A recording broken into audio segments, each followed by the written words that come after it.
Tayyib, kita mulai.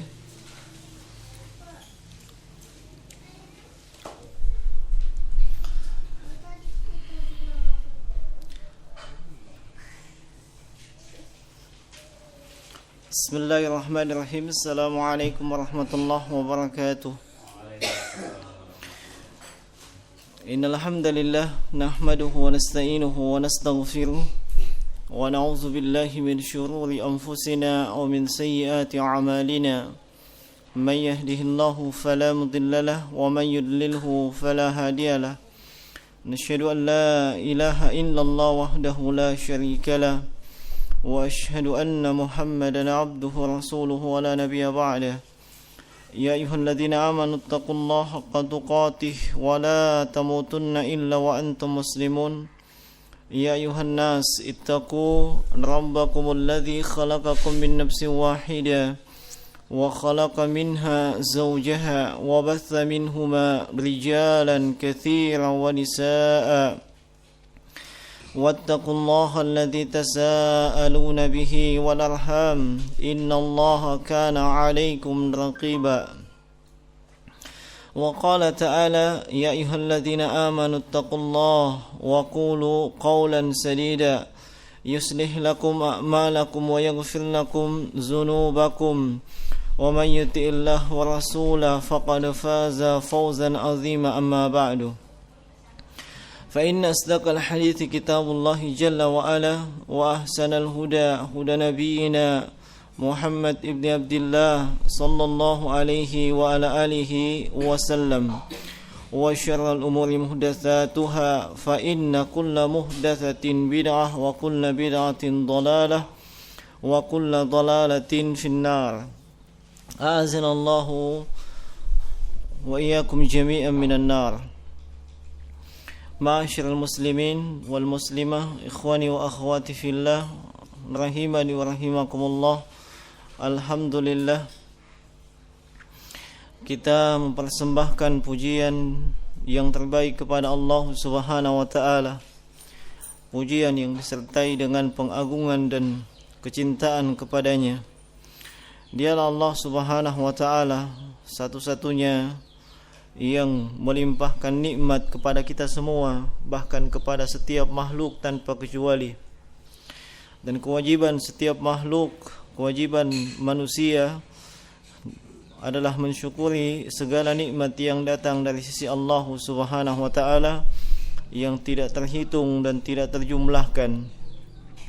Sebagaimana yang Allah Subhanahu wa taala sebutkan dalam Al-Qur'an, wa in ta'uddu ni'matallahi la tuhsuha. Tatkala kalian mencoba untuk menghitung-hitung nikmat Allah, niscaya kalian tidak akan mampu untuk menjumlah atau menghitungnya. Dan di antara nikmat yang sangat agung yang Allah Subhanahu wa taala berikan kepada hamba-hambanya secara khusus adalah nikmatut tauhid. Nikmat mempelajari dan mengetahui sekaligus merealisasikan tauhidullah, mentauhidkan Allah Subhanahu wa taala. Inilah salah satu nikmat yang agung, nikmat yang khusus, nikmat yang muqayyad, yang hanya diberikan kepada siapa saja dari kalangan hambanya yang dikehendaki oleh Allah Subhanahu wa taala, tidak kepada setiap manusia. Sebagaimana yang dimaklumi, bahkan sampai dengan detik ini terlalu banyak dari kalangan manusia yang tidak mentauhidkan Allah Subhanahu wa taala. Dan bersyukurlah atas nikmat tersebut, sebab dengan adanya nikmat tersebut kita merealisasikan dalam kehidupan kita, itu menunjukkan kita sudah mewujudkan maksud, tujuan dan hikmah Allah Subhanahu wa taala menciptakan kita. Allah Subhanahu wa taala berfirman dalam surah Az-Zariyat di ayat yang ke-56, "Wa ma khalaqtul jinna wal ins illa liya'budun." Dan tidaklah aku menciptakan jin dan manusia kecuali hanya untuk liya'budun, untuk mengabdi kepadaku. Dan kata para ulama, liya'budun ay liwahidun, yaitu beribadah kepada Allah Subhanahu wa taala semata, mengesahkan Allah Subhanahu wa taala dalam ibadah, menjadikan maksud tujuan daripada ibadah hanya kepada Allah Subhanahu wa taala dan tidak kepada selainnya.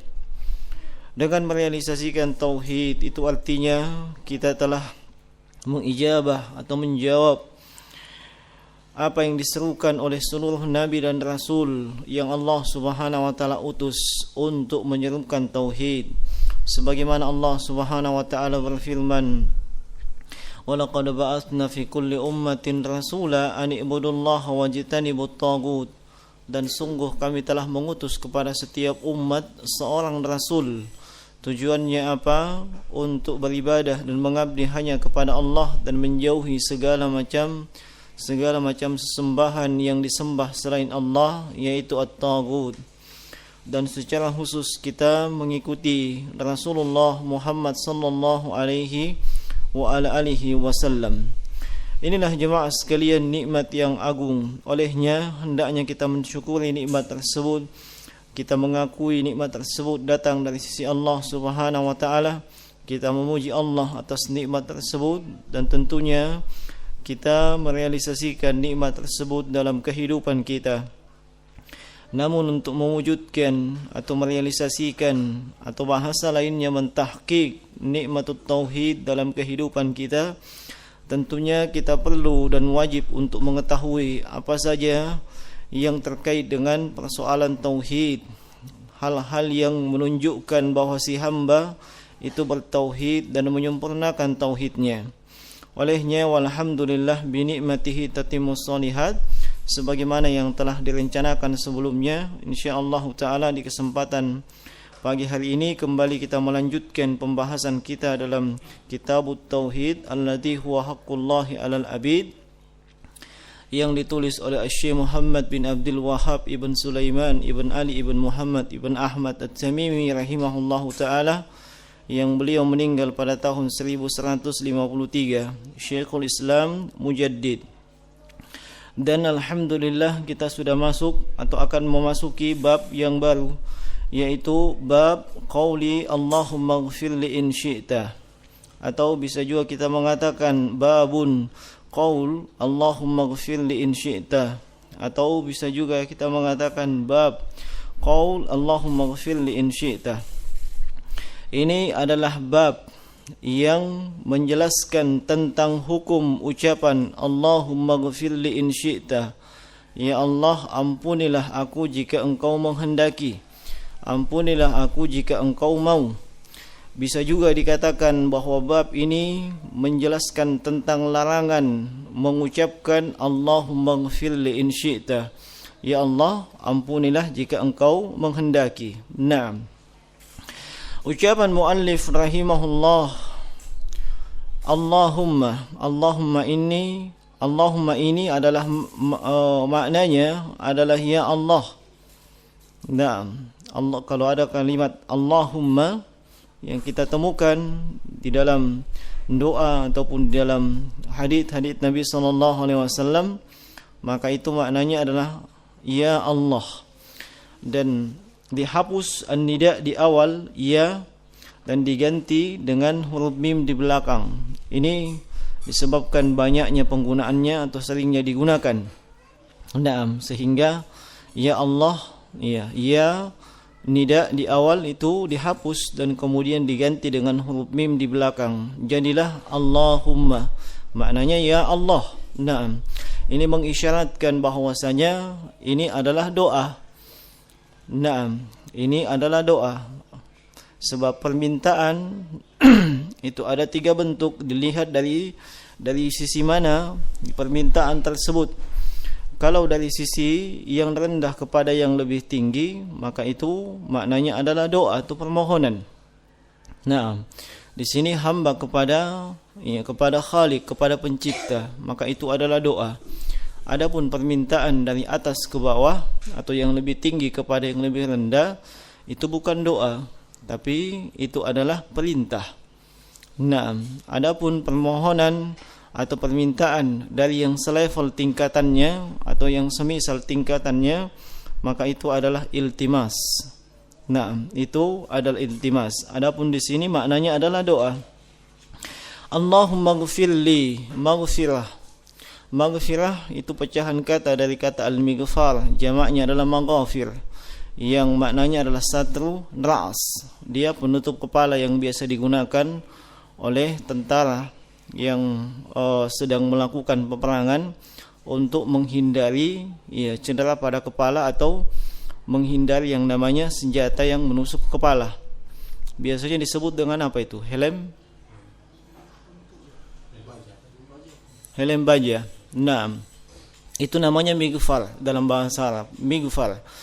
Iya, jamaknya adalah maghfir. Dari situ menunjukkan bahwa maghfirah maknanya satar, menutupi, sebab dia menutupi kepala. Sehingga dari situlah Syekh Muhammad ibn Shalih Al-Utsaimin menyebutkan maghfirah itu atau pengampunan itu maknanya ada dua. Menutupi dosa yang telah dilakukan oleh si hamba, dan kemudian memaafkan si hamba atas dosa tersebut.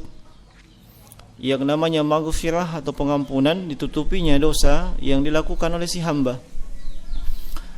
Ditutupinya dosa yang dilakukan oleh si hamba, sekaligus dimaafkan dosa tersebut. Yang buahnya apa? Dia tidak mendapatkan azab atau siksaan disebabkan oleh dosa-dosa yang dia lakukan. Sehingga siapa saja yang mendapatkan maghfirah, yang mendapatkan pengampunan dari Allah, maka bergembiralah dengan ditutupinya dosa, dan bergembiralah dengan dimaafkannya dosa-dosa tersebut, sehingga kita tidak mendapatkan hukuman, tidak mendapatkan azab, tidak mendapatkan siksaan sebagai buah dan akibat daripada dosa yang kita lakukan. Dan ini disebutkan dalam hadis, sebagaimana disebutkan oleh Imam Al-Bukhari dan Imam Muslim, ketika Allah Subhanahu wa taala mendekat kepada hambanya pada hari kiamat dan menyebutkan dosa-dosa tersebut, dosa-dosa yang dilakukan oleh si hamba. Nah, dan si hamba mengakui dosa-dosa tersebut. Lalu Allah Subhanahu wa taala berfirman, "Wa inni qad ghafartuha." Sungguhnya dosa-dosa tersebut, wa inni qad satartuha 'alaika fid dunya. Sungguh aku telah menutupi dosa-dosa tersebut di dunia. Wa ana aghfiru lakal yaum, dan saya telah mengampuni dosa-dosa tersebut pada hari ini, yaitu pada hari kiamat. Itu menunjukkan ditutupinya dosa-dosa kita. Naam. Atau kama qala jalla wa ala. Ma'asyiral muslimin rahimani wa rahimakumullah. Ini makna maghfirah. Kemudian in syi'ta, ini istisna atau syarat. Istisna pengecualian atau persyaratan atau ta'liq. Naam. Syi'ta sya'a dan anta, yaitu jika engkau menghendaki, jika engkau mau. Naam. Dan maknanya secara keseluruhan, ya Allah, ampunilah aku jika engkau mau, dan tidak usah mengampuni kalau memang engkau tidak mau. Jadi pahami ya? Nah, jadi kalimat seseorang mengatakan atau berdoa, Allahumma ghfirli in syi'ta, ya Allah, ampunilah aku jika engkau mau, dan jika engkau mau tidak usah diampuni. Nah, taib, hal ini menunjukkan adanya kelemahan atau tidak kuatnya keinginan si hamba untuk diampuni. Nah, kemudian beliau rahimahullah menyebutkan dalil yang beliau sebutkan adalah hadis. Beliau mengatakan wa fis sahih, dan di dalam sahih. Tidak jelas apa yang dimaksud dengan as-sahih di sini, tapi maknanya insyaallah sebagaimana disebutkan oleh Syekh Utsaimin rahimahullah, maksudnya dalam hadis yang sahih. Sebab hadis yang beliau sebutkan itu terdapat dalam Sahih Al-Bukhari dan Sahih Muslim. Naam, seandainya beliau mengatakan asfis sahihaini, maka itu maknanya dalam dua kitab hadis yang paling sahih. Tapi di sini beliau hanya menyebutkan wafis sahih, maka maknanya adalah di dalam riwayat hadis yang sahih. An Abi Hurairah radhiyallahu taala anhu, dari sahabat yang mulia Abu Hurairah radhiyallahu taala anhu. Naam, sahabat yang mulia, sahabat yang paling banyak meriwayatkan hadis dari Nabi sallallahu alaihi wasallam. Beliau, kalau saya tidak salah ingat, meriwayatkan 5310 hadis. Iya, dan beliau adalah sahabat, sekali lagi sahabat yang paling banyak meriwayatkan hadis menurut kesepakatan para ulama ahlul hadis dan juga selainnya. Nama beliau diperselisihkan, namun yang paling terkenal adalah Abdurrahman ibn Sahl ad-Dawsi radhiyallahu taala anhu. Anna Rasulullah sallallahu alaihi wa alihi wasallam, menunjukkan bahwa hadisnya adalah hadis yang marfu, hadis yang bersambung kepada Nabi sallallahu alaihi wasallam. Nabi sallallahu alaihi wasallam qala, beliau bersabda, la yaqul ahadukum, ya, la yaqul ahadukum, la di situ adalah la nahiyah. Dalilnya apa? Fiilnya majzum. Iya, fiilnya majzum sehingga menunjukkan bahwa itulah la nahiyah, la pelarangan. Jangan. Naam.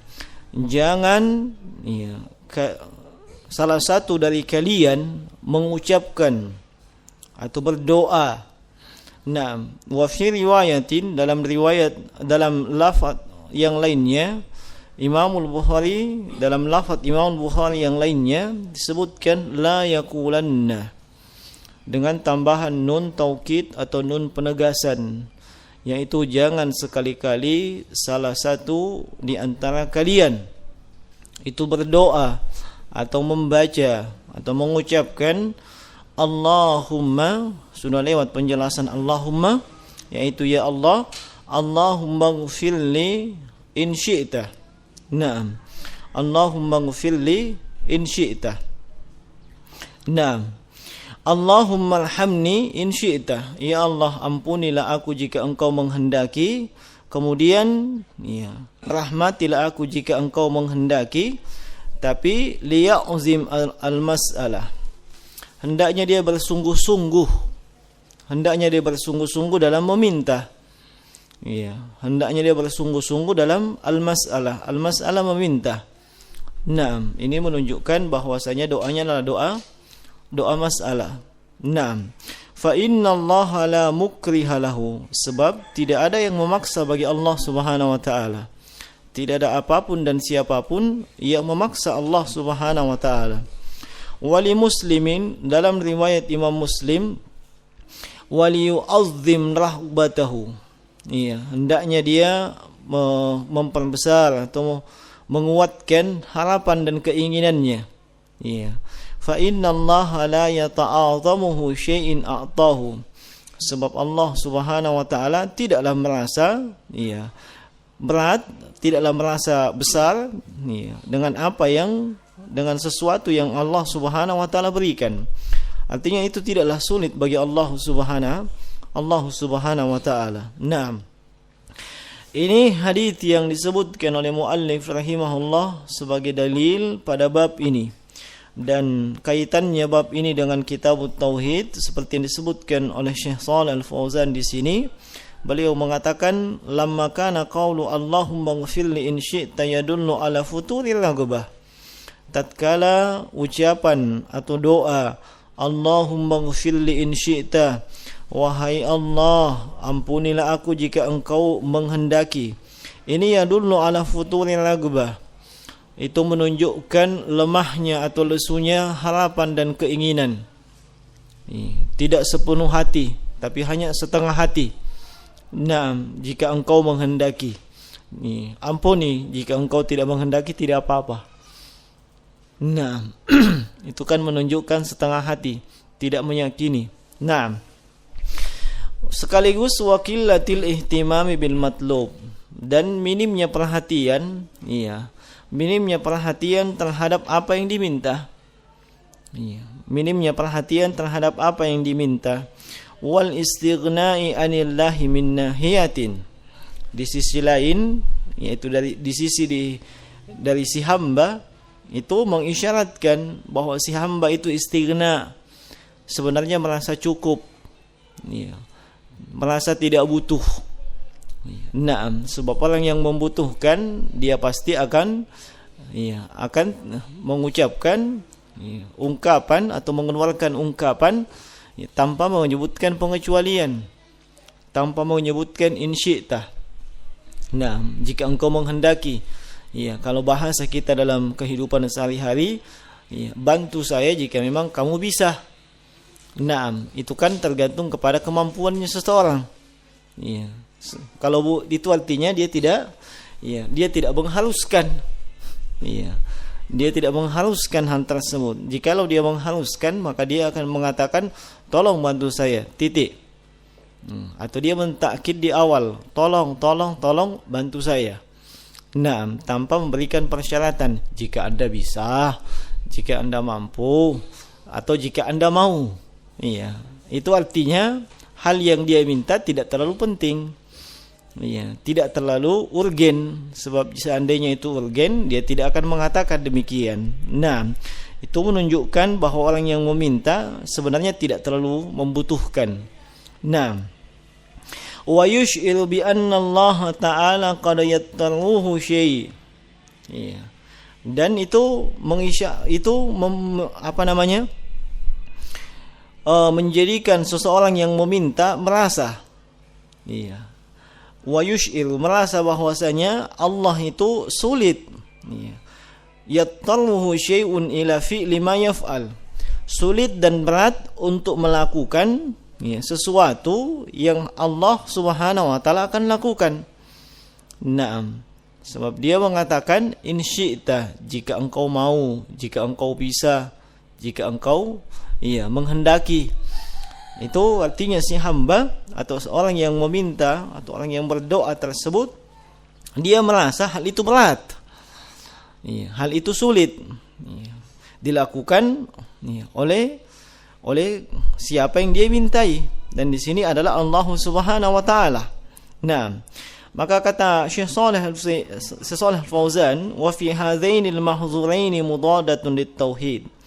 Maka, ya, dari kedua hal yang menjadi, ya, mahzur di atas, yang menjadi bahaya dari kalimat insyi' tadi atas, itu dua disebutkan di atas, itu mudadatun lit-tauhid.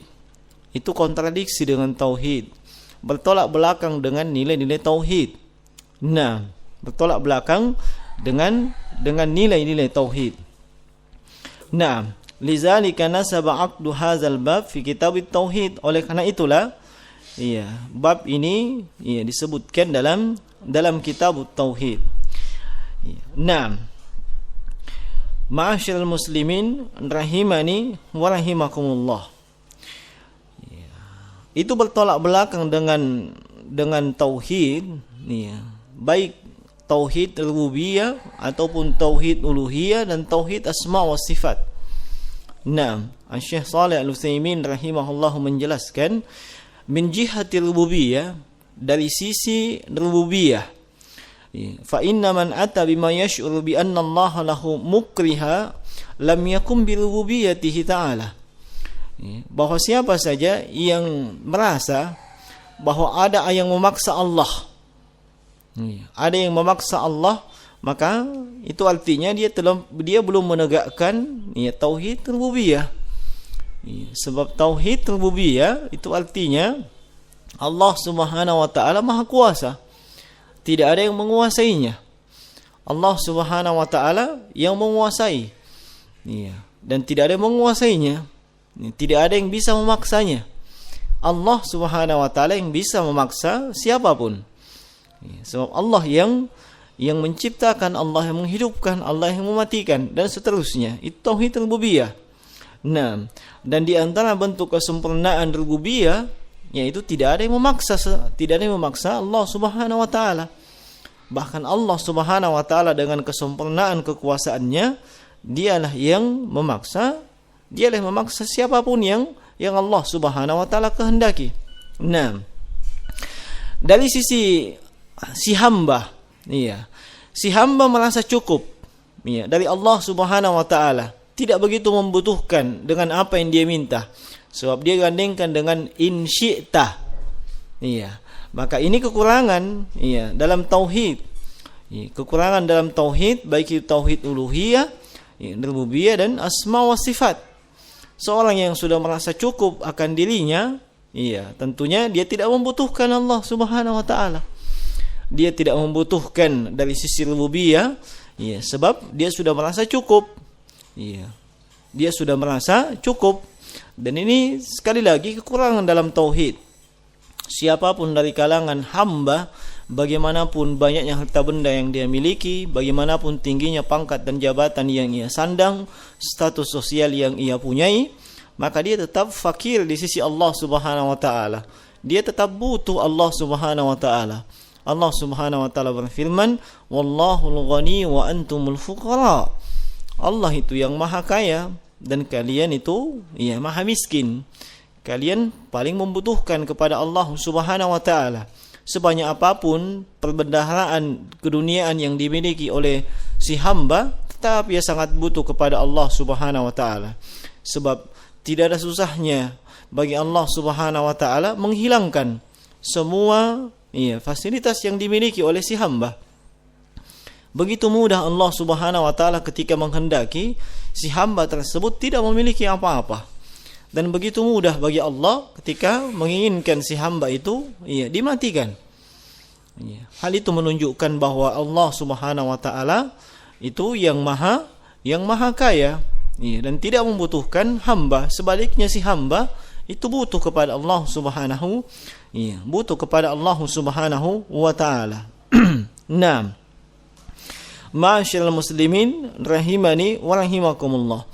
Di dalam hadis ini Nabi sallallahu alaihi wasallam melarang kita untuk mengucapkan atau di dalam doa la yaqulanna atau la yaqul ahadukum Allahumma ighfirli in syi'ta, Allahumma arhamni in syi'ta.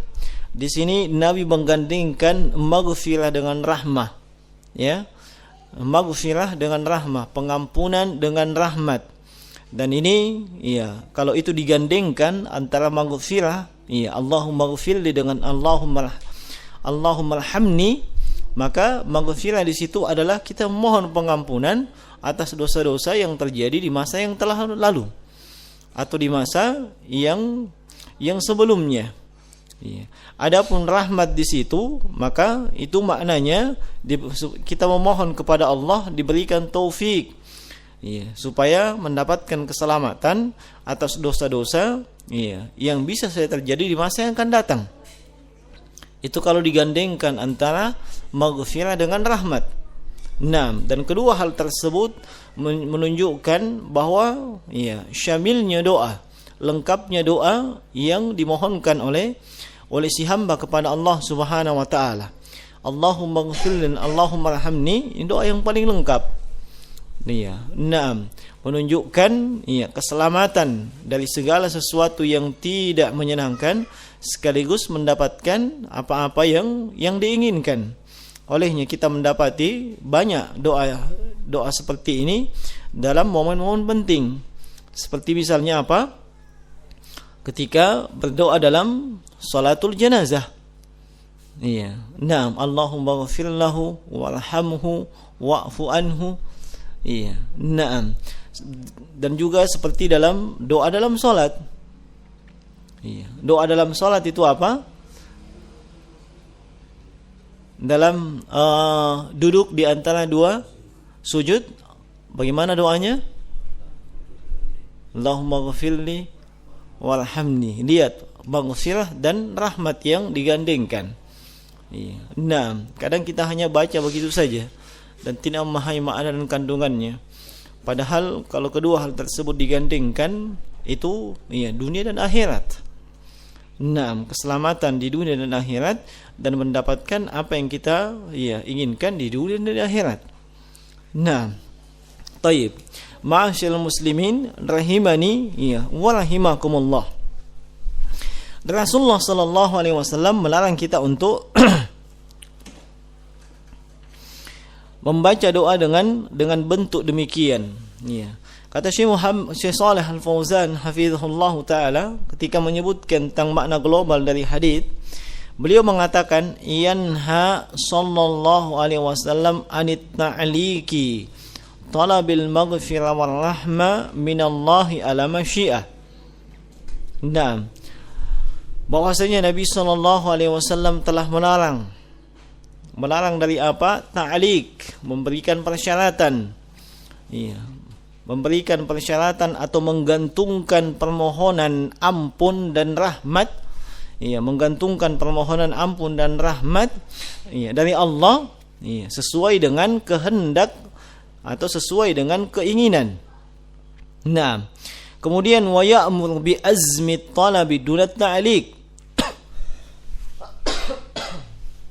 dan memerintahkan untuk bersungguh-sungguh di dalam meminta tanpa memberikan persyaratan atau tanpa menggantungkannya dengan sesuatu.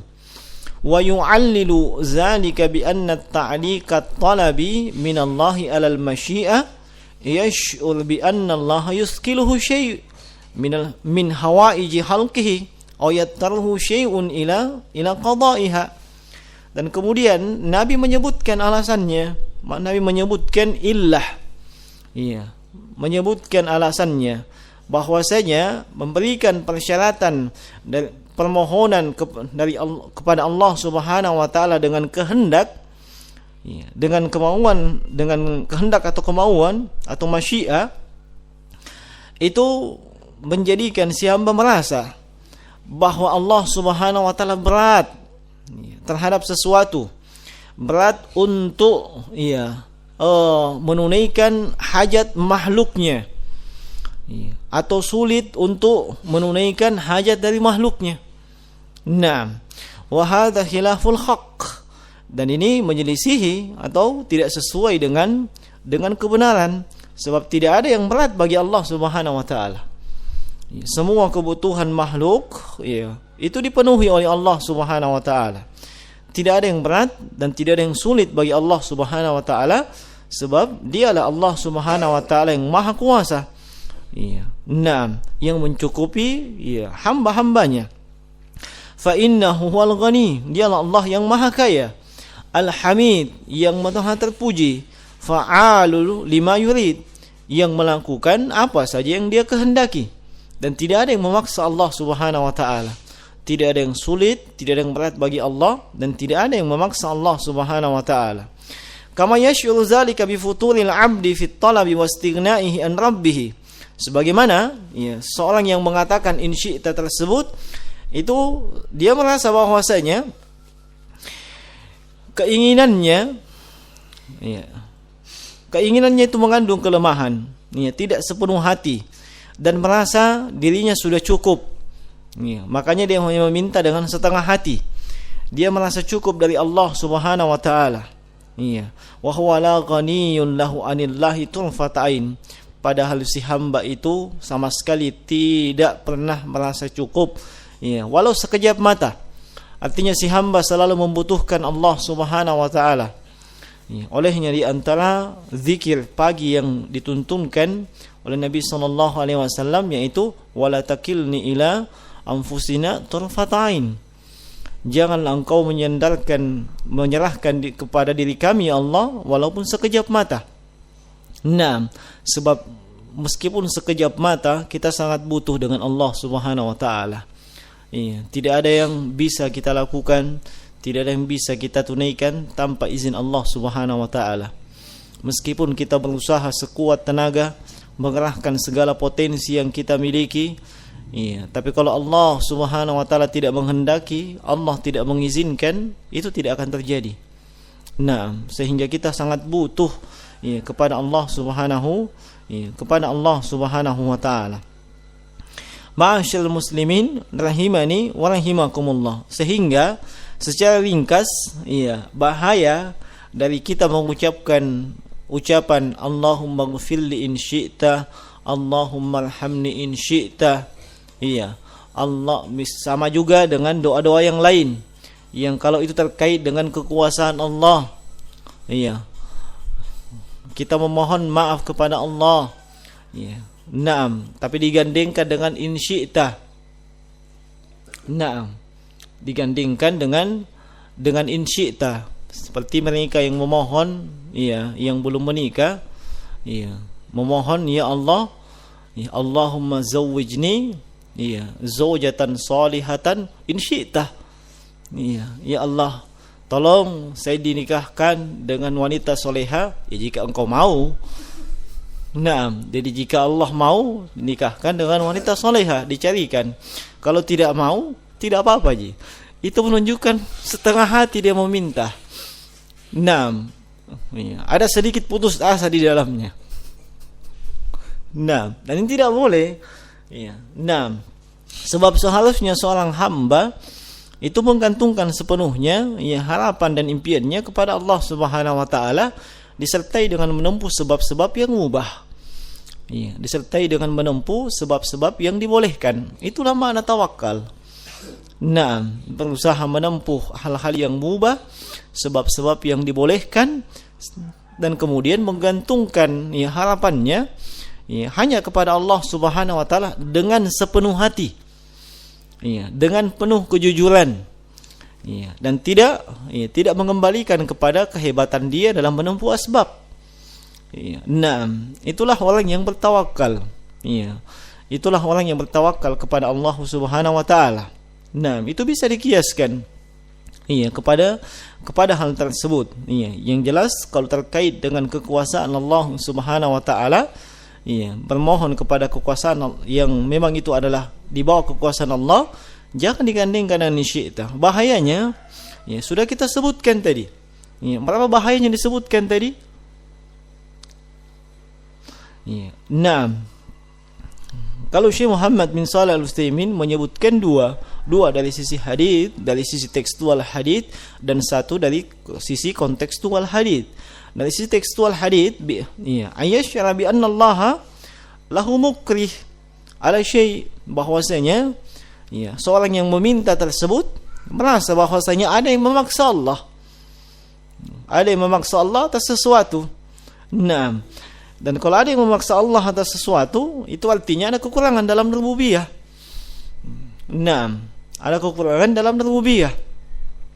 Sebab tidaklah hal tersebut diucapkan kecuali kalau seseorang itu merasa bahwasanya Allah itu ada yang memaksanya. Allah ada yang memaksanya atas sesuatu. Nah, seolah-olah ada yang mampu untuk menghalangi hal tersebut. Selain Allah Subhanahu wa taala. Thayyib. Kemudian ia merasa yang kedua bahayanya, apa yang dia minta tersebut berat ditunaikan oleh Allah. Sulit bagi Allah untuk menunaikan. Dan ini suudzon kepada Allah Subhanahu wa taala. Tidak ada yang sulit bagi Allah.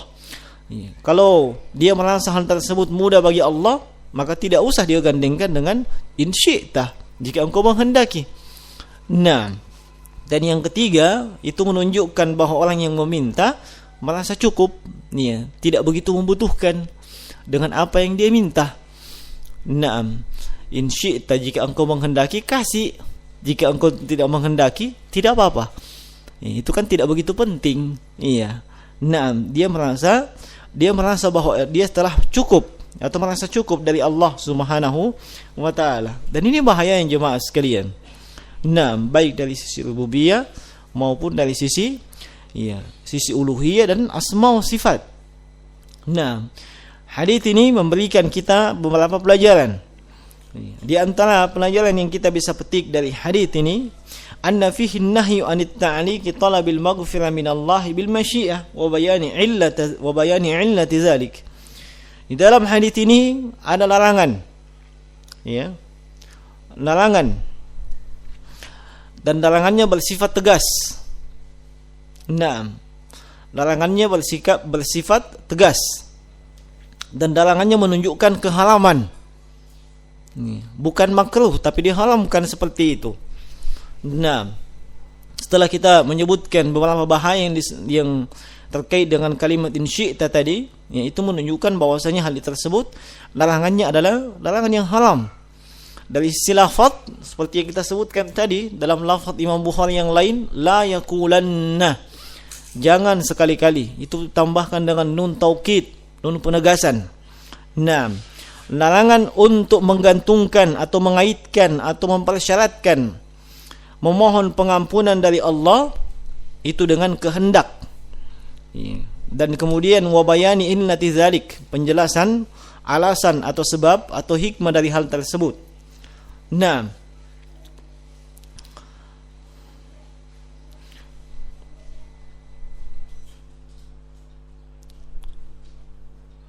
Kemudian wal amr bi itlaqis su'al duna takyid, dan perintah untuk memohon atau meminta kepada Allah Subhanahu wa taala secara mutlak, tanpa takyid, tanpa membatasi.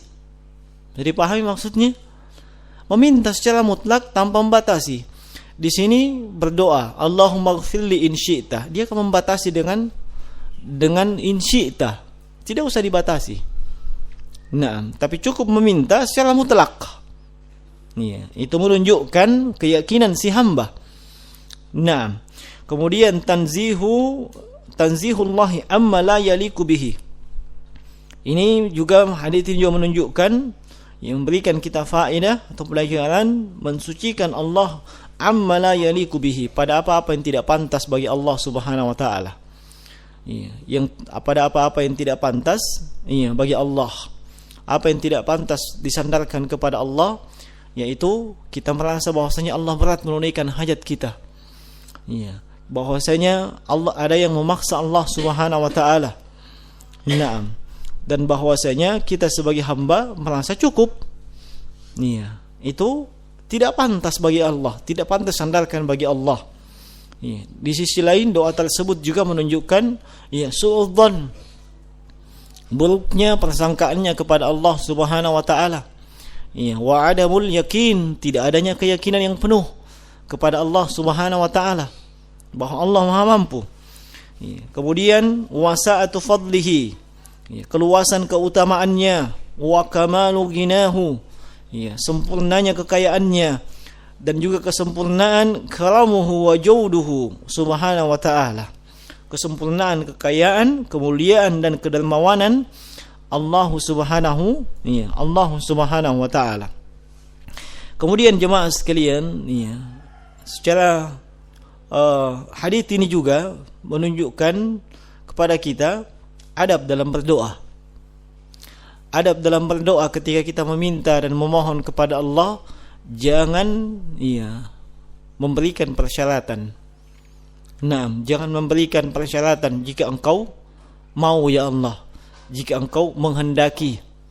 Nah, ini adab dalam berdoa. Tidak boleh kita menggantungkan hal tersebut kepada Allah Subhanahu wa taala.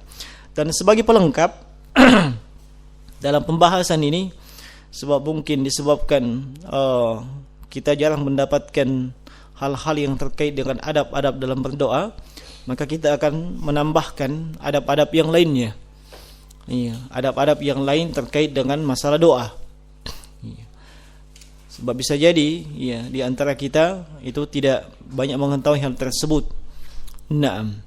Thayyib. Di antara adab bagi seorang hamba yang hendaklah ia lakukan tatkala hendak berdoa kepada Allah Subhanahu wa taala, hendaknya dia memulai doanya dengan pujian, sanjungan kepada Allah, dan juga salawat kepada Nabi sallallahu alaihi wasallam. Naam. Ketika ia berdoa, hendaknya dimulai dengan pujian, sanjungan kepada Allah, dan bersalawat kepada Nabi sallallahu alaihi wasallam.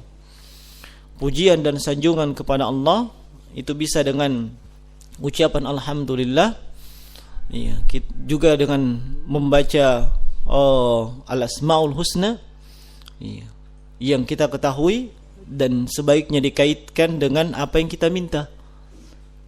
Misalnya kita memohon pengampunan, ya Ghaffar, wahai yang Maha Pengampun. Ya Ghaffar, ighfirli, ampunilah saya. Ya Rahman, ya Rahim, irhamni, wahai yang Maha Pengasih, wahai yang Maha Penyayang, kasihilah aku. Naam, ya Afuun, tuhibbul afwa, fa'fu anni, wahai yang Maha Pemaaf, yang mencintai maaf, fa'fu anni, maka maafkanlah aku. Sesuaikan ya. Jangan ya Jabbar, wahai yang Maha Perkasa, ampunilah aku. Nah, tidak nyambung. Dan ini diingatkan oleh sejumlah ulama, hendaknya menggunakan asmaul husna tersebut sesuai dengan yang kita minta. Dan itu sangat dianjurkan. Itu bentuk wasilah, bentuk tawassul. Iya. Nah, di 2 pembahasan sebelumnya dalam kitab Tauhid ini itu disebutkan firman Allah Subhanahu wa taala, "Walillahil asmaul husna fad'uuhu biha." Dan bagi Allah, iya, dan milik Allah itu asmaul husna. Hendaklah kalian memohon berdoa dengan asmaul husna tersebut. Nah, dengan asmaul husna tersebut, dan ini masuk dalam bab pujian, sanjungan kepada Allah Subhanahu wa taala. Kemudian setelah itu dia bersalawat kepada Nabi sallallahu alaihi wa alihi wasallam. Naam. Di dalam hadis Fadalah ibn Ubaid radhiyallahu taala anhu, sebagaimana diriwayatkan oleh Imam Tirmizi dalam sunannya, Fadalah ibn Ubaid mengatakan, "Baina Rasulullah sallallahu alaihi wasallam qa'idun," ay qa'idun fil masjid. Bahwa ketika Nabi sallallahu alaihi wasallam sedang duduk di masjid, iddakhala rajulun fa shalla fa qala Allahumma ighfirli warhamni.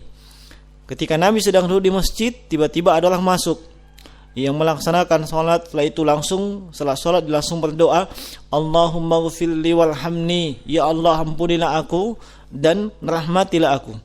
Faqala Rasulullah sallallahu alaihi wasallam, maka Rasulullah sallallahu alaihi wasallam bersabda, ajilta, kamu tergesa-gesa. Iya, kamu tak bese-bese. Naam, ajilta ayyuhal musalli, wahai orang yang berdoa. Idza sallaita, ya, faqa'atta, jika kamu salat dan kamu duduk untuk berdoa, maka fahmadillah, memujilah Allah.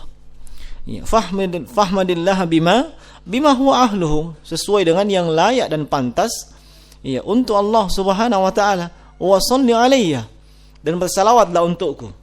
Summa du'uhu. Naam, kemudian setelah itu silahkan berdoa. Nah, ini adab, ya. Hendaknya kita memulai dengan pujian kepada Allah, dan kemudian setelah itu, ya, membaca salawat atas Nabi sallallahu alaihi wa alihi wasallam. Kemudian termasuk di antara adab yang ditekankan dalam berdoa adalah husnuzdzan wal yakin, ya, wa adamul ghaflah. Ya, berprasangka yang baik kepada Allah. Berprasangka yang baik kepada Allah, dan kemudian yakin dengan doa tersebut dan tidak lalai. Naam. Dia berprasangka baik kepada Allah Subhanahu wa taala, bahwasanya Allah itu mengijabah doanya. Dan dia juga yakin Allah mengijabah doanya. Jangan lalai dalam pengertian lisannya mengucapkan doa yang dia tidak tahu apa yang dia minta. Lalai dalam pengertian dia berdoa, iya, fisiknya berada di masjid, tapi fikiran dan angan-angannya ada di padang. Iya, maksudnya di padang yang lain, di padang sapakah atau di padang apa? Nah, tidak lalai betul. Nah, Allah Subhanahu wa taala, iya, mengingatkan dalam Al-Qur'an, dalam surah Al-Baqarah ayat 186, wa idza sa'alaka ibadi anni fa inni qarib. Tatkala hambaku bertanya kepadaku, maka, ya, aku sangat dekat, kata Allah Subhanahu wa taala. Allah Subhanahu wa taala sangat dekat dengan si hamba. Bahkan Allah Subhanahu wa taala bersama dengan si hamba. Kedekatan dan kebersamaan Allah itu bukan dengan zatnya, tapi dengan ilmu, pengawasan dan penjagaannya. Dengan ilmu, pengawasan dan penjagaannya, bukan fisik dan zatnya Allah Subhanahu wa taala. Nah, kemudian di dalam hadis Nabi sallallahu alaihi wasallam mengingatkan, dalam hadis yang diriwayatkan juga oleh Imam Tirmizi dan dihasankan oleh Syekh Albani, "Ud'ullah, berdoalah kalian kepada Allah, wa antum muqinuna bil ijabah." Berdoalah kalian kepada Allah dalam keadaan yakin doa kalian tersebut, iya, diijabah, dikabulkan. Kita mesti meyakini bahwa doa tersebut dikabulkan. Mengapa? Allah Subhanahu wa taala menjanjikan akan dikabulkan. Ud'uni astajib lakum. Berdoalah kalian kepada aku, niscaya akan kukabulkan. Naam. Dan bentuk pengabulan doa dari Allah Subhanahu wa taala kepada si hamba, ya, itu ada 3 bentuk. Naam. Pasti Allah akan mengabulkan doa si hamba sepanjang si hamba memenuhi persyaratan untuk dikabulkan. dan pengkabulan doa tersebut ada 3 bentuk. Bentuk yang pertama, diberikan sesuai dengan yang dia minta. Iya, diberikan sesuai dengan yang dia minta. 6. Apakah itu langsung? Iya, 6 ataupun tidak langsung. Bentuk yang kedua, iya, mungkin tidak diberikan apa yang dia minta, tapi diberikan dengan sesuatu yang jauh lebih baik daripada apa yang dia minta. Nah, sesuatu yang lebih baik daripada apa yang dia minta. Iya, seperti misalnya dia dalam doanya ingin diberikan jabatan yang lebih tinggi, pangkat yang lebih tinggi, fasilitas yang lebih tinggi dan seterusnya. Dia memohon kepada Allah Subhanahu wa taala demikian. Tapi Allah tidak berikan itu. Allah berikan yang jauh lebih baik. Iya. Allah menghindarkan dia dari mudarat yang jauh lebih besar. Iya. Dia tidak diberikan pangkat jabatan yang lebih tinggi tersebut, iya, tapi dia dihindarkan dari sesuatu yang jauh lebih besar, mudarat yang lebih besar. Iya. Yaitu mungkin dari sisi jabatan, pangkat dan yang semisal dengan itu lebih rendah. Tapi dengan itu dia lebih dekat kepada Allah Subhanahu wa taala. Dengan itu dia lebih dekat kepada Allah Subhanahu wa taala. Itu Allah menghindarkan dia dari mudarat yang jauh lebih besar.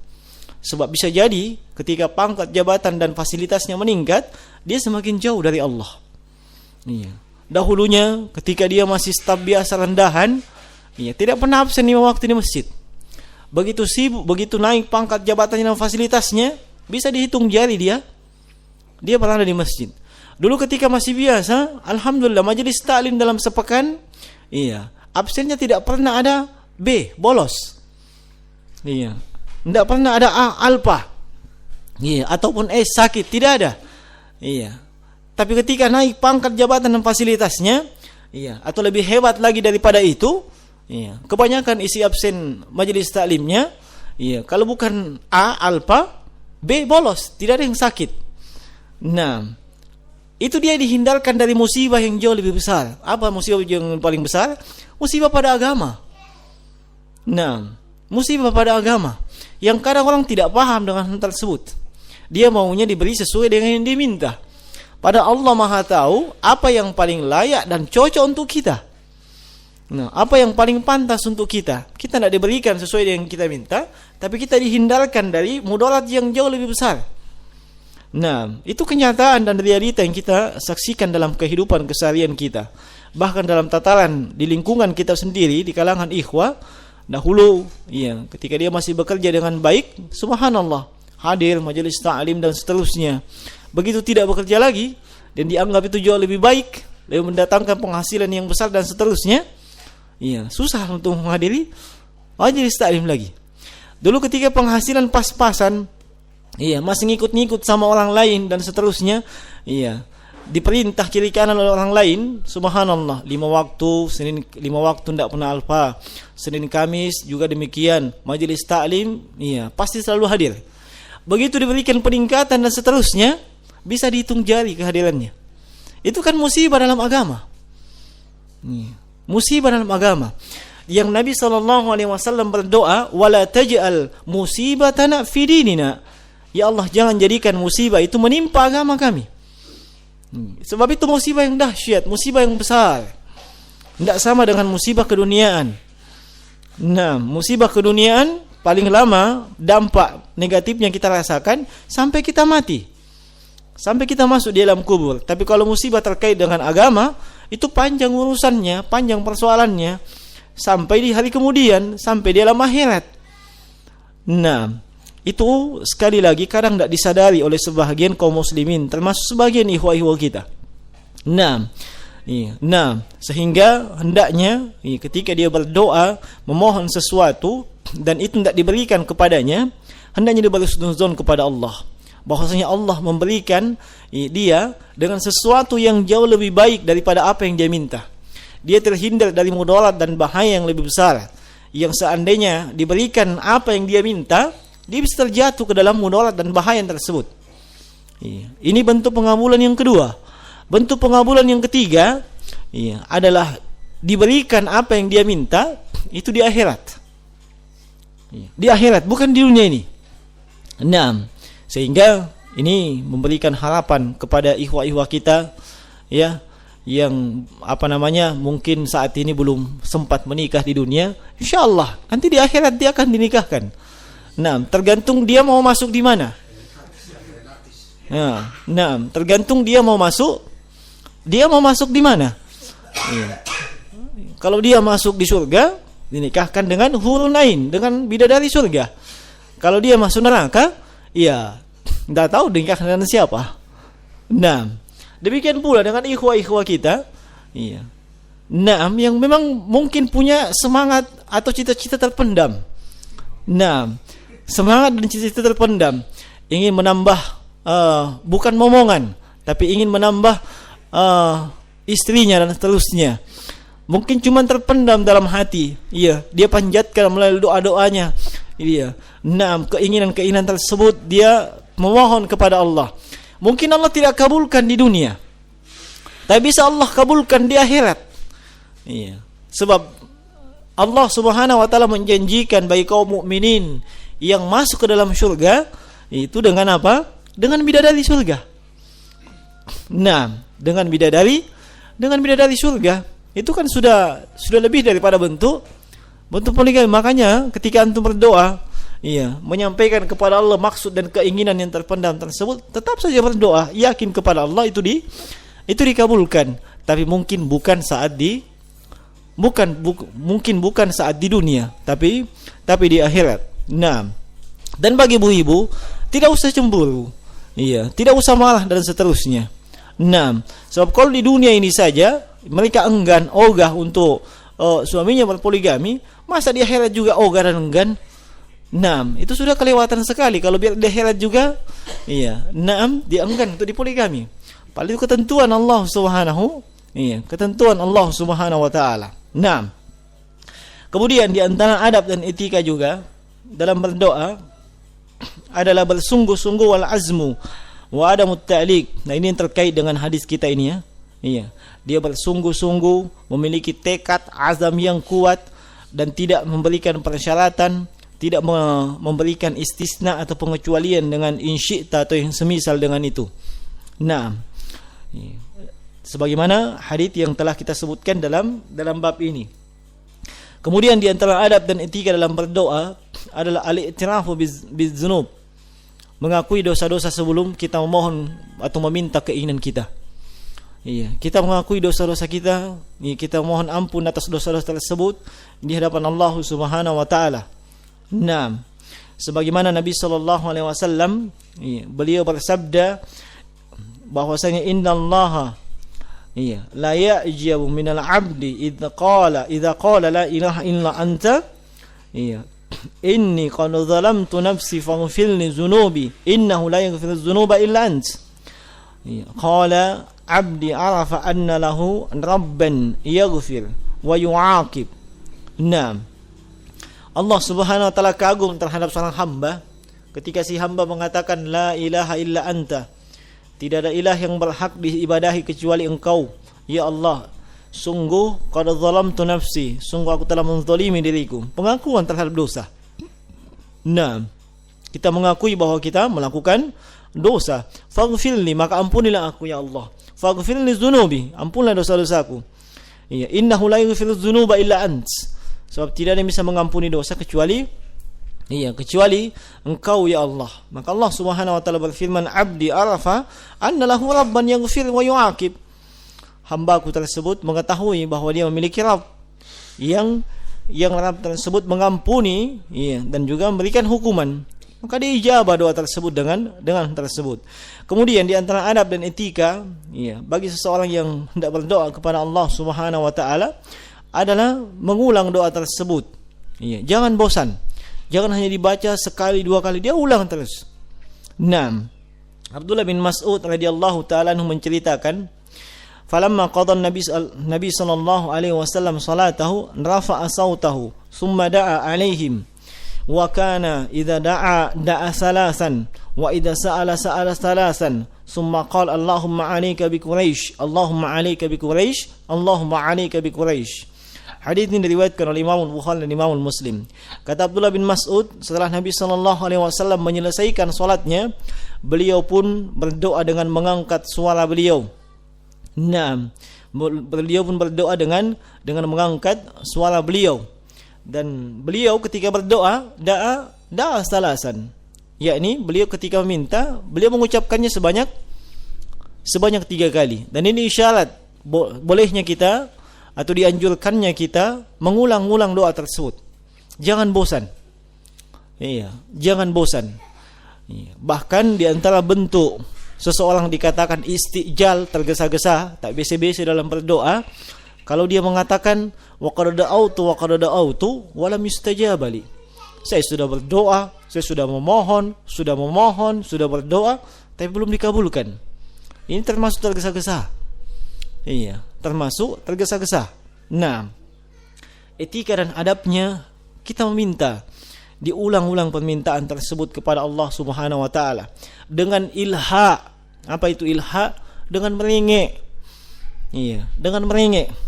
Nah, memohon, dan kita meyakini Allah Subhanahu wa taala Maha mampu untuk memberikan apa yang kita minta. Dan jangan setengah hati, sebagaimana larangan dalam bab yang sedang kita bahas ini. Nah, kemudian jemaah sekalian, hendaknya seorang hamba itu jangan hanya berdoa ketika dia membutuhkan. Iya, jangan hanya berdoa ketika dia butuh atau di saat sempit atau di saat susah saja. Iya, ungkapan Abdullah bin Abbas radhiyallahu taala anhu, ta'arraf ila Allah fi raha ya'rifuka fi shiddah. Iya, ta'arraf ila Allah fi raha, iya, ya'rifuka fi shiddah.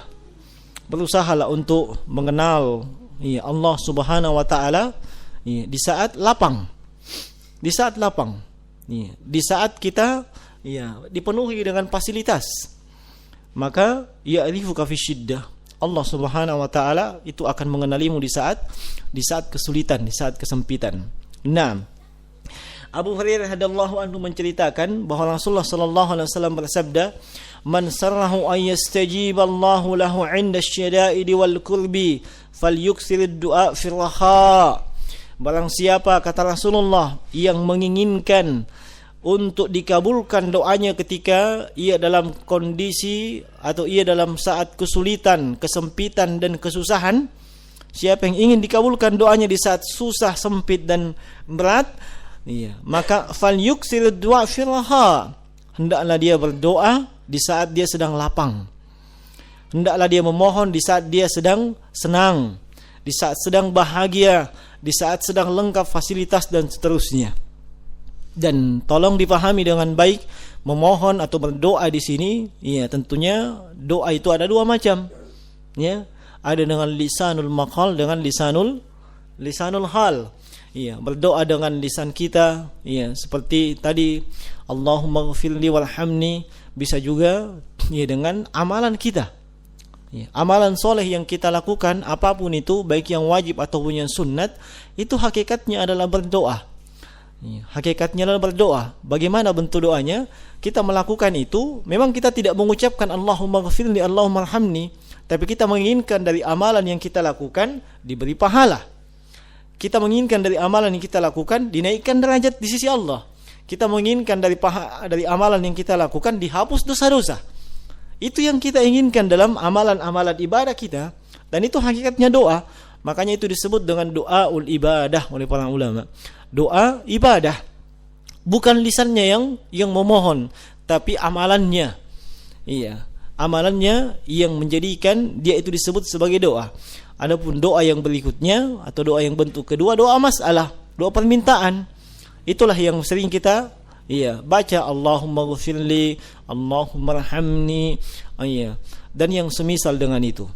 Maka siapa yang di keadaan dia senang, di keadaan lapang, dia berdoa kepada Allah, maka di saat dia sempit, kesulitan, susah dan berat, dia akan dikabulkan doanya oleh Allah Subhanahu wa taala. Sebahagian kita atau mungkin sebahagian dari kalangan kaum muslimin secara umum, mungkin di saat lengkap fasilitas, di saat senang dan seterusnya, malas berdoa kepada Allah. Jarang terlihat dia menengadahkan tangan. Bahkan kadang untuk ibadah-ibadah juga kadang dilalaikan. Nah, itu kan tidak ta'arraf ila Allah fi raha. Nanti dia mendekat kepada Allah rajin ke masjid, rajin ibadah dan seterusnya ketika mau bangkrut dan seterusnya, ketika sedang kesulitan, ketika dihimpit dengan segala macam permasalahan. Iya, itu fenomena yang kita lihat di tengah-tengah kaum muslimin rahimani wa rahimakumullah. Iya, banyak kita lihat mereka yang di saat berada pada puncak rantai ekonomi, iya, maksudnya berada pada puncak kesuksesan, iya, sangat nampak bahwasanya banyak ibadah yang dilalaikan.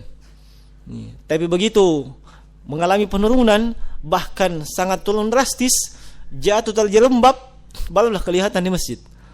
Nah, barulah ketika itu dia memperpanjang doa dan seterusnya. Nah, seharusnya ketika dia berada pada puncak, dia jangan lupa untuk senantiasa memohon kepada Allah Subhanahu wa taala. Nah, memohon kepada Allah Subhanahu wa taala. Kalau ada yang bertanya, seseorang yang berada pada puncak kesuksesan, iya, dia minta apa lagi kepada Allah? Nah, dia bisa minta doa apa saja.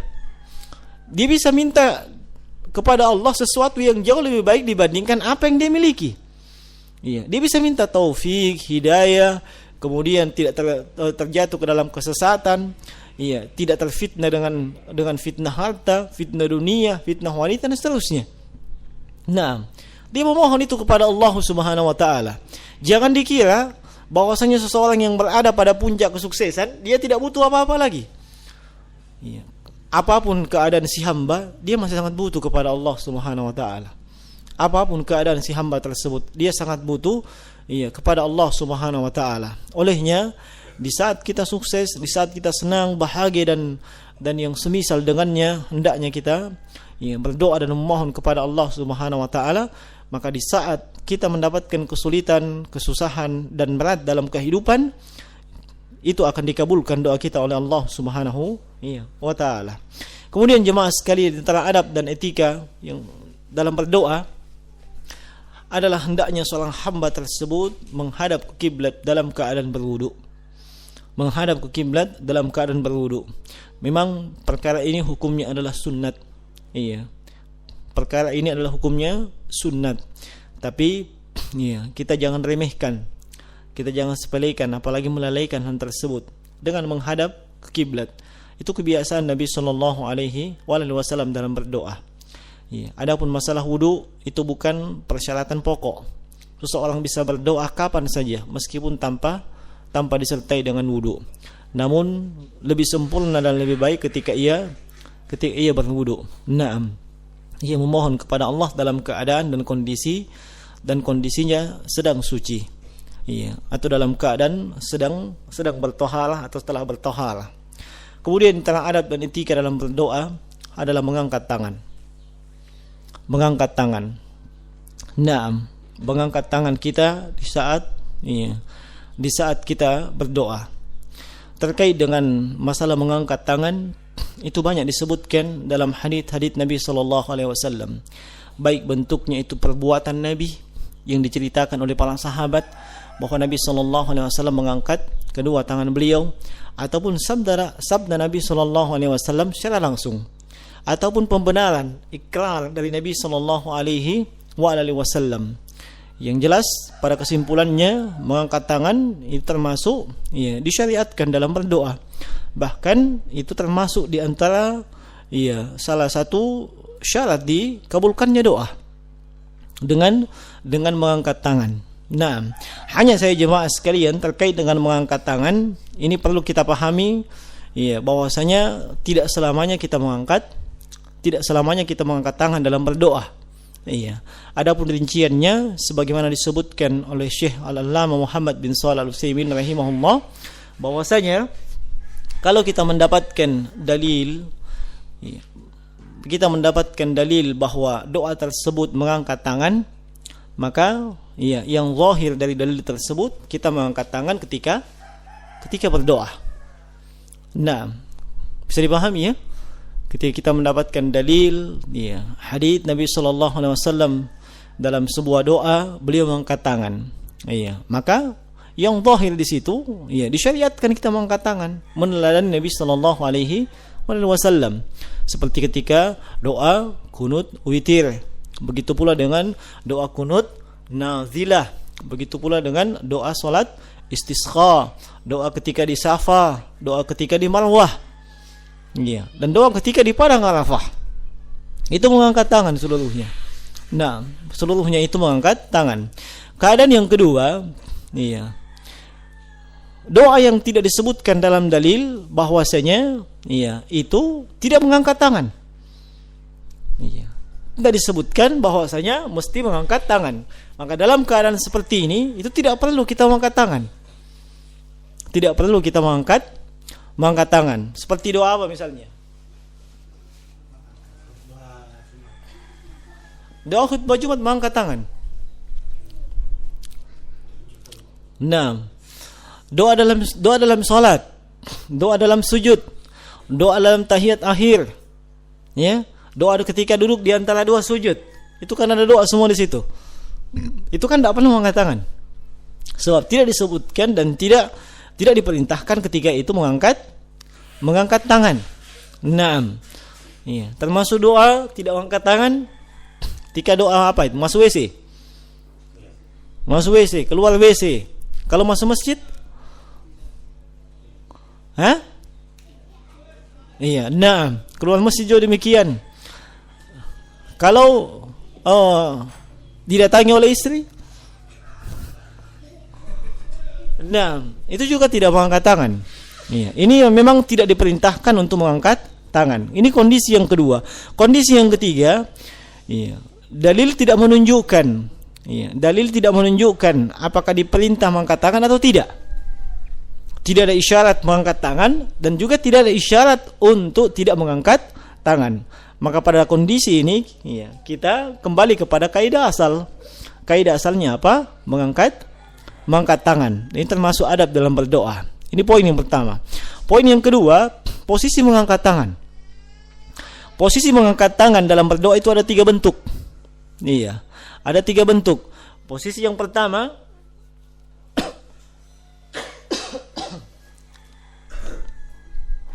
sebagaimana iya yang disebutkan oleh Abdullah bin Abbas radhiyallahu taala anhuma, dan ini diriwayatkan oleh Imam Abu Daud dan disahihkan oleh Syekh Albani rahimahullah.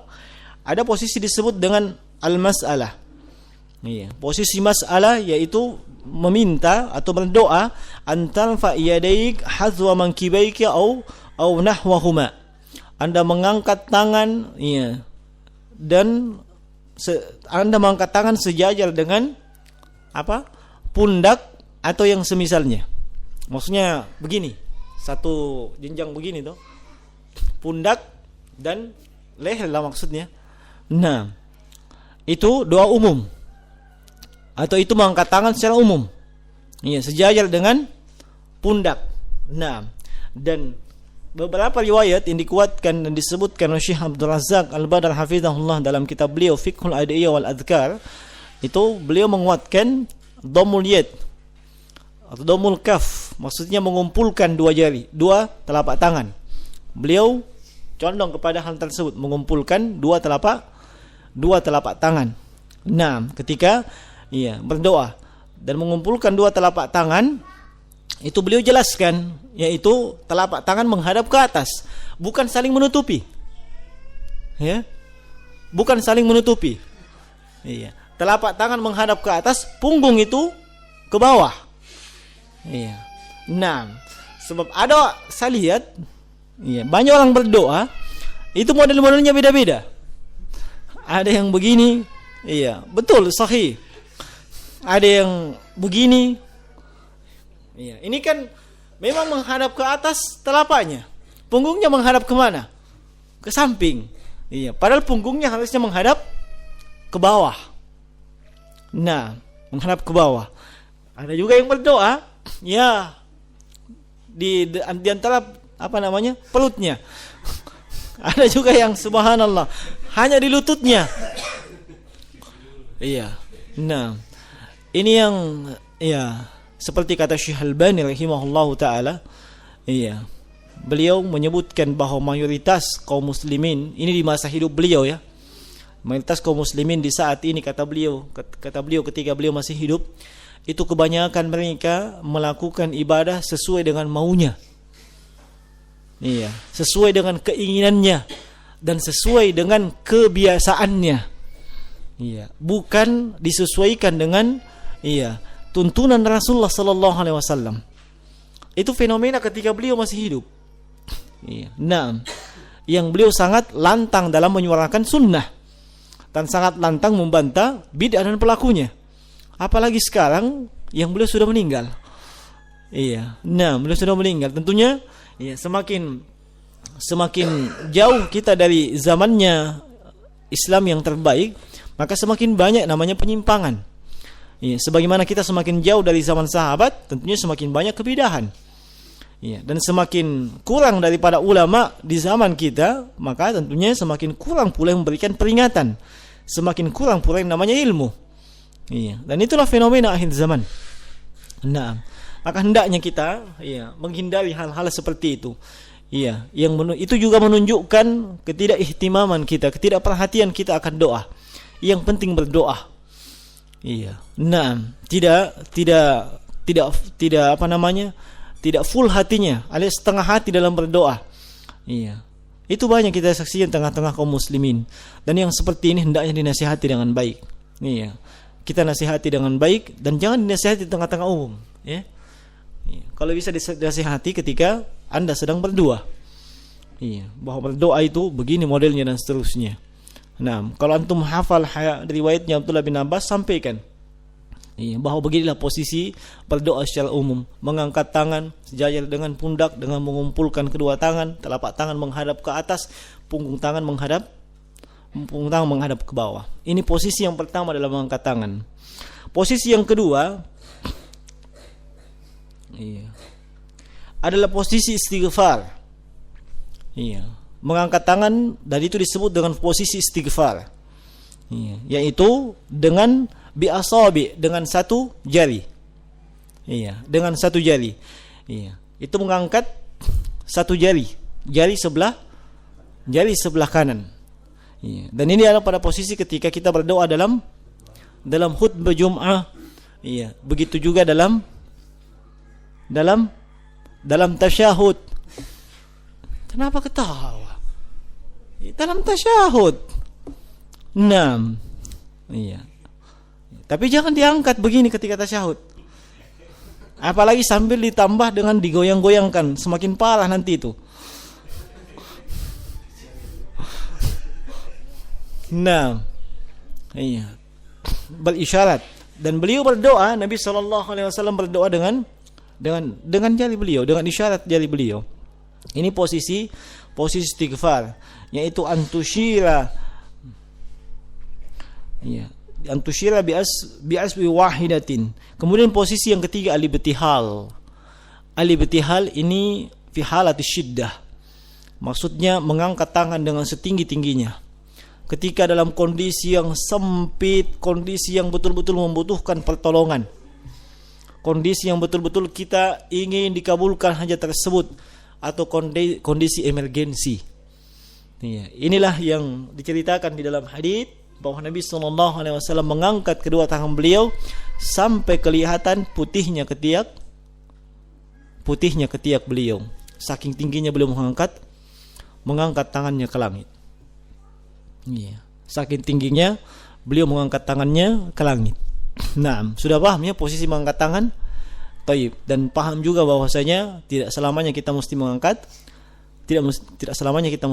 tangan. Nah, kemudian jemaah sekalian, di antara adab dan etika dalam berdoa, tidak mengangkat suara dengan suara yang tinggi. Tidak mengangkat suara dengan suara yang tinggi.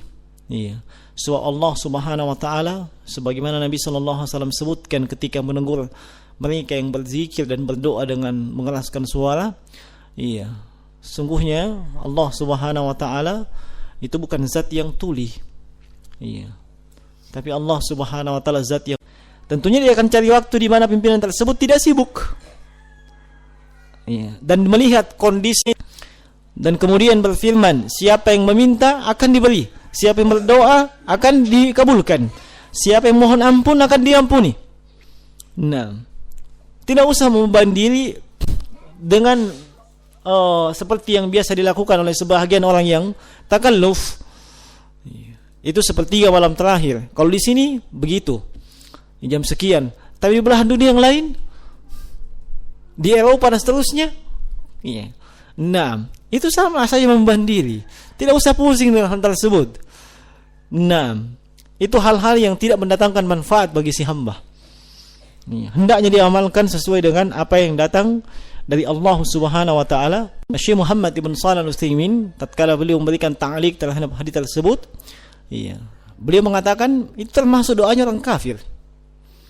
Iya, meskipun orang kafir berdoa ketika dia dizalimi, Allah kabulkan. Iya, ketika dia dizalimi. Nah, itu waktu mustajabah yang insidentil. Nah, yaitu ketika seseorang mendapatkan tindakan kezaliman atau dizalimi. Nah, dia bisa berdoa ketika itu dan Allah kabulkan. Meskipun itu yang berdoa adalah orang kafir. Ini memberikan isyarat kepada kita bahwasanya Islam itu agama keadilan. Meskipun kita membenci suatu kaum disebabkan agamanya yang rusak, keyakinan yang rusak, tapi tidak boleh kita tidak berlaku adil. Dan tidak boleh kita berlaku, iya, tidak boleh kita tidak berlaku adil dan tidak boleh kita berlaku zalim kepada siapapun. Iya, apakah kepada orang kafir ataupun kepada binatang sekalipun. Nah, kepada binatang sekalipun tidak boleh kita zalimi. Nah, hati-hati jemaah sekalian pada saat seseorang itu mendapatkan zaliman kemudian dia mendoakan, Allah Subhanahu wa taala itu mengabulkan doa tersebut. Baik. Kemudian masih ada waktu ya? Jam berapa nanti kah? Kemudian di antara hal yang perlu kita perhatikan dalam masalah doa ini adalah hendaknya kita memperhatikan makanan yang kita makan, pakaian yang kita pakai. Sebab hal itu bisa menjadi penghalang dari terkabulnya doa. Nah, Nabi SAW menyebutkan tentang seorang laki-laki yang yatilus safar. Dia melakukan perjalanan yang panjang. Dia melakukan perjalanan yang panjang. Iya. Ash'atha wa aghbar. Rambutnya kusut, rambutnya acak-acakan, pakaiannya kusut. Iya. Pakaiannya terkena debu. Yamuddu yadayhi ila sama. Menegakkan tangan ke langit. Kemudian mengatakan, Ya Rabbi, Ya Rabbi.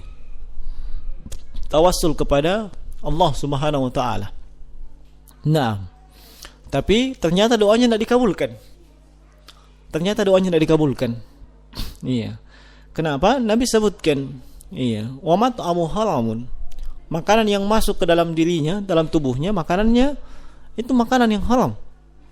Nah, apakah zatnya yang haram atau cara mendapatkan makanan tersebut yang diharamkan? Iya. Wa mashrabu haramun. Demikian pula dengan minuman yang masuk ke dalam dirinya, yang ia minum. Zatnya yang diharamkan atau cara mendapatkannya.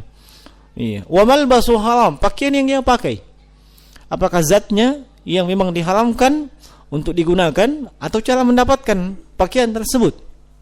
Wa guziya bil haram. Iya, fisiknya, badannya, jasadnya, iya, mendapatkan asupan gizi, sumbernya adalah sumber yang haram. Fa kaifa yustajabah atau fa anna yustajabah? Bagaimana bisa dikabulkan doanya? Perhatikan, di awal hadis Nabi menyebutkan beberapa hal tersebut adalah syarat terkabulnya doa. Iya. Maksudnya hal-hal tersebut merupakan persyaratan mustajabahnya doa. Yutilus safar, melakukan perjalanan. Itu waktu mustajabah doa. Nah, kemudian dia dalam kondisi yang sangat membutuhkan. Iya, rambut yang acak-acakan, pakaian yang kotor dan seterusnya. Kemudian dia yamuddu yadayhi ila sama, mengangkat tangan. Iya. Nah, kemudian dia mengatakan, Ya Allah, Ya Allah, Ya Rabbi. 4 persyaratan dikabulkan doa ada dalam dia. Tapi Allah menyebutkan, Nabi SAW menyebutkan fa'anna yustajabalah. Bagaimana bisa dikabulkan? Apa penghalangnya? Sesuatu yang diharamkan. Iya, sebab innallaha thayyib wa la yaqbalu illa thayyiba. Allah Subhanahu wa taala itu Maha baik dan tidak menerima kecuali iya, yang baik-baik. Iya. Nah, itu yang hendaknya kita memperhatikan, iya, dalam doa kita. Sehingga kalaupun misalnya doa kita tidak diijabah, iya, tidak dikabulkan oleh Allah Subhanahu wa taala, naam, maka iya, hendaknya kita perhatikan diri kita. Jangan suudzon kepada Allah. Jangan berprasangka buruk kepada Allah. Iya, apalagi sampai menuduh Allah yang macam-macam. Iya, tidak memperhatikan kita dan seterusnya. Padahal penyebabnya doa kita tidak dikabulkan adalah kita sendiri. Iya, kita sendiri. Iya. Nah, ma'asyiral muslimin rahimani wa rahimakumullah. Nah, ini beberapa hal yang sempat saya ingat terkait dengan etika dan adab dalam berdoa. Dan dalam bab ini yang ditekankan oleh penulis adalah, ya, jangan kita berdoa dengan memberikan persyaratan, iya, dengan melakukan istisna, mengaitkannya dengan, iya, dengan kehendak Allah Subhanahu wa taala. Itu juga sekaligus mengisyaratkan bahwa dalam berdoa kita mesti punya azam yang kuat, tekad yang kuat, keyakinan yang kuat. Nah, dan tidak setengah-setengah dalam berdoa. Tapi hendaknya hati kita betul-betul tawajuh kepada Allah Subhanahu wa taala, meyakini kemahakuasaan Allah Subhanahu wa taala, mampu mengijabah dan mengabulkan, memberikan apa-apa yang kita minta, apa-apa yang diminta oleh hambanya. Nah, saya kira ini jemaah sekalian di kesempatan pagi hari ini yang bisa kita sebutkan terkait dengan bab ini. Nah, kalau ada hal-hal yang mungkin masih mengganjal atau ingin diklarifikasi, maka saya persilahkan.